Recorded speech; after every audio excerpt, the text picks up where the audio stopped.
Hi all, welcome to today's class. We're going to continue the corporate governance. Okay. So under this the relevant points and principles. So we already seen the principles, several principles of corporate governance.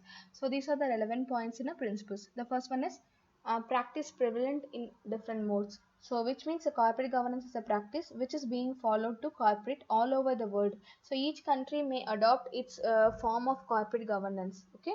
Then next one is no single definition. There is no single definition because of a dynamic concept and can be defined in many ways. So it is not defined only one manner. Third one is drawn from a diverse fields. So which means a corporate governance is drawn from a diverse fields like law, economic, ethics, politics, management, finance, etc. And the next one is made law is not sufficient. Though so these goes far beyond the company law. So in India, company law has been amended due to include a better corporate practices like audit committee, directors, a responsibility statement, and voting by postal ballot. Okay, this is strict implementation of the law is essential. And the next one is accounting standards. So in all developed countries, accounting standards have been devised and followed. So India has also evolved its own accounting standards which are required to be followed by all the companies. The next one is professional and competence directors. So professional competent directors means the key to good corporate governance is well functioning informed board of directors. So the board should have the core group of professionally acclaimed and accredited non-executive directors. And evaluation. So this can now be evaluated and corporate governance rating has come to stay. So many Indian companies like ITC, Infosys, this have been evaluated and awarded corporate governance by the rating agencies of CRISIL and ICRA. Next one is a conflict management in a corporate governance. So which means one purpose of a corporate governance is to implement the checks and balances system. So which minimizes the conflict of interest. So this is typically arise when two involved parties have opposing opinions on the way business should be conducted. So since a board of directors is typically a mix of internal or external, which is involved in a member's corporate governance in non-biased way to approach the conflicts. The next one is regulation of corporate governance. So by this, the regulation means one sec. So the regulation of corporate governance means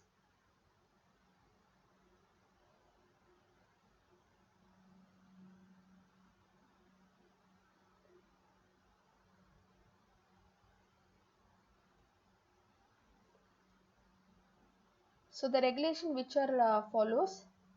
So this has received increased attention because of its high profile scandals, which involving abuse of corporate power or alleged criminal activity by corporate officers. So therefore, the laws and regulations have been passed to address the components of corporate governance. So by this, it has a three level. Okay, Sarbanes-Oxley Act, the first one, and Graham-Leach-Bliley Act, second one.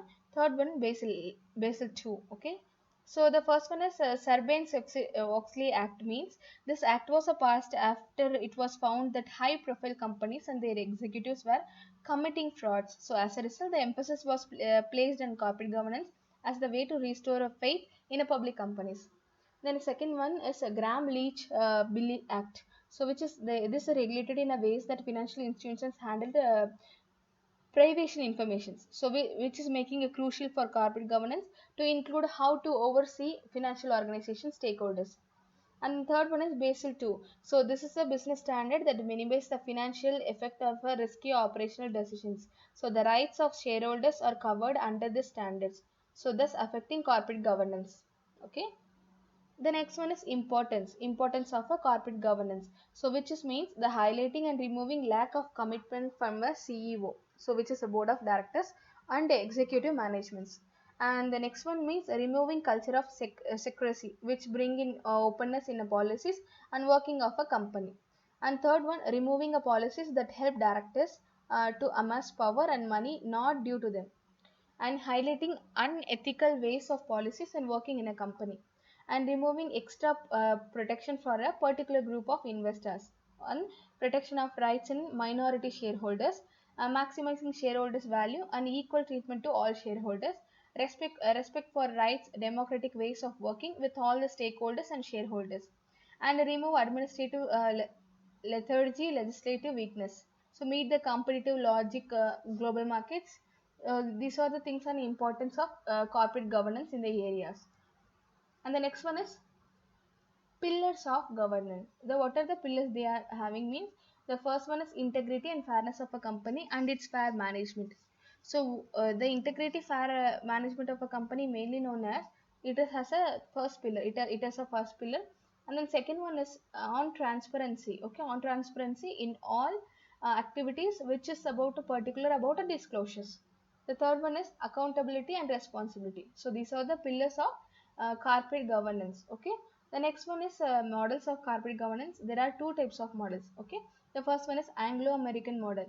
So the ownership of pattern of companies in India, many South Asian countries have distinctive corporate level models. So which is different from the above two models. The difference is mainly because the fact that the Indian South Asian corporate model, which compromise three types of owners. Okay. What are the three types of owners means? The promoter shareholders, and second one is individual, third one is mutual funds and financial institutions. Okay.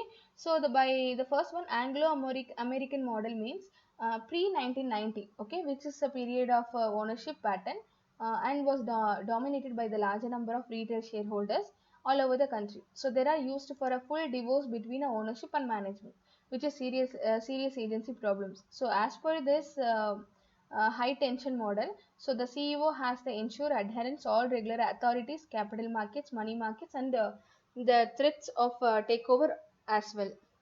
And then second one is German Japanese models. So these models are similar. They share among them following common features. So the first one is in the both countries that institutions, investors, namely banks and financial institutions, are long-term investors. So which will play quite an active role in management. Second one is the both these countries, the disclosure norms are lax checks in insider trading is neither comprehensive nor effective. Okay. Then the third one is Indian South Asian models. Okay, I left that. So by this, the ownership pattern of the major Indian companies allow the promoter shareholders dominant owners. So who is owning 25 percentage or 80 percentage of total share capital. A promoter group has head is generally called a CEO of the company. The principal agents is considerably diluted in a model. So interest of a promoter's convergence with the retail shareholders, at least theoretically. So the distinction between the owners and managers, namely principal and agent, so which is blurred, resulting altogether different remedial measures to protect the interest of common shareholders. Then next one is objectives of corporate governance. So mainly there are main objectives of corporate governance which are known as, the first one is to promote a healthy environment for long term investment. Okay. And to create a trust in corporate and its abilities, and to promote a business development, and to improve efficiency of the capital markets, and to enhance the effectiveness in the service of a real economy. And sorry for the interruption.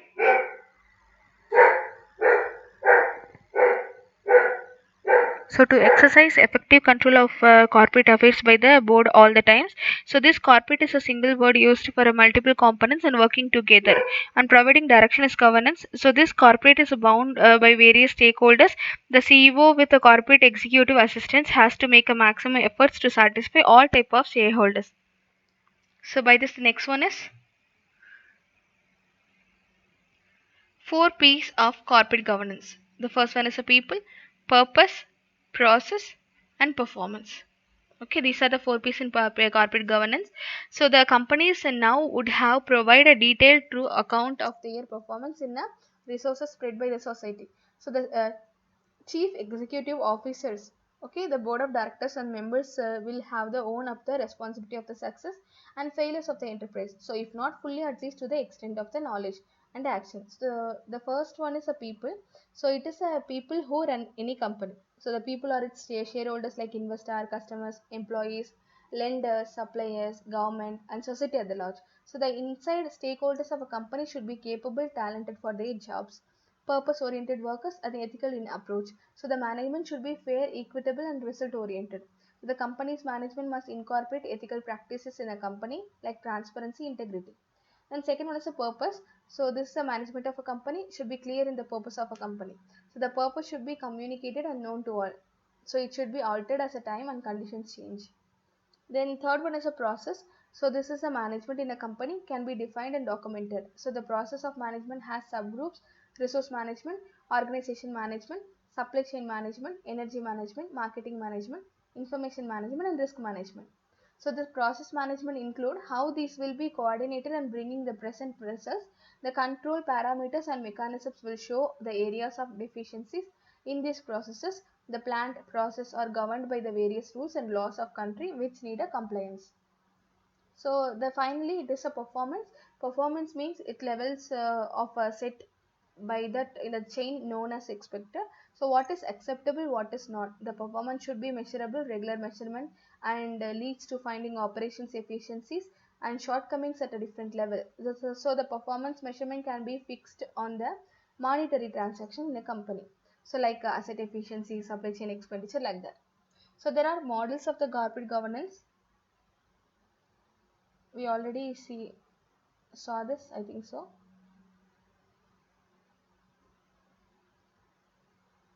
So then five basic steps to improve a corporate governance. So the first one is increase diversity. So how means if a corporate board suffers from a serious lack of diversity, so the recent study issues a credit with the examined companies around the globe concluded the greater gender diversity results in improved in a financial performance. So companies with one or more women on the board outperforming companies with no women by 4% with a net income growth. So this United States companies lead the world in having one or two women in or minority board members. And the next one is appoint competent board members. So which means and the nominating committee should devote adequate time to identify board members who have the skills and industry knowledge to assist the board. So that does not mean that there is only one type of board members who would qualify. So there should be a balance between those board members who know the organization, those board members who have a helpful exercise expertise, those that offer a fresh perspective. And third one is ensure timely information. So this timely information results in a better decision making. So the senior citizen has to provide timely information to ensure proper board supervision or direction. So by this, the board members, however, should not be overwhelmed with informations.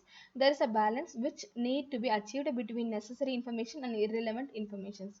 So by this, the interaction between a senior managers and the board are critical to ensuring the adequate information is provided to the board if the board members request for information. And the next one is prioritize risk management. So this board should establish an effective system for a risk oversight and management. So the risk is not confined to compliance risk. So it is a broader team which incorporates all the risk to the company. So for example, financial risk, global warming, cyber security, and other risk outside the compliance with the law and policy requirements. And the next one is evaluate board performance. So boards must be willing to examine their own strength and weakness. On a regular basis, the board should conduct a self-evaluation process which including the weaknesses and board performance. Okay. So it should be a broad cross across all the issues and personal and include the senior level management interactions with the board members. The next one is ethics. Okay, so ethics now known as the business and management, which deals with the moral issues, okay, which is beliefs, norms, values arising from the activities performed by the managers or employees of the organization. So by this the business ethics is a term with a quite multi-phased meaning. So most of them however boils down the general and a basic conclusion the economic should serve man, so not vice versa. So managers should be not guided in the action solely by a profit or a personal gain. So because business ethics is both a part of perspective normative. Okay, ethics establish standard of a conduct. So you should check some ethics factors affecting a business. Also ethical issues are present in some well-known strategic analysis method. The first one is external environment. Second one is steeply analysis. So it is also important part of the corporate social responsibility concepts. So by this strategic analysis methods they are following. Okay, so mainly the ethics issues means,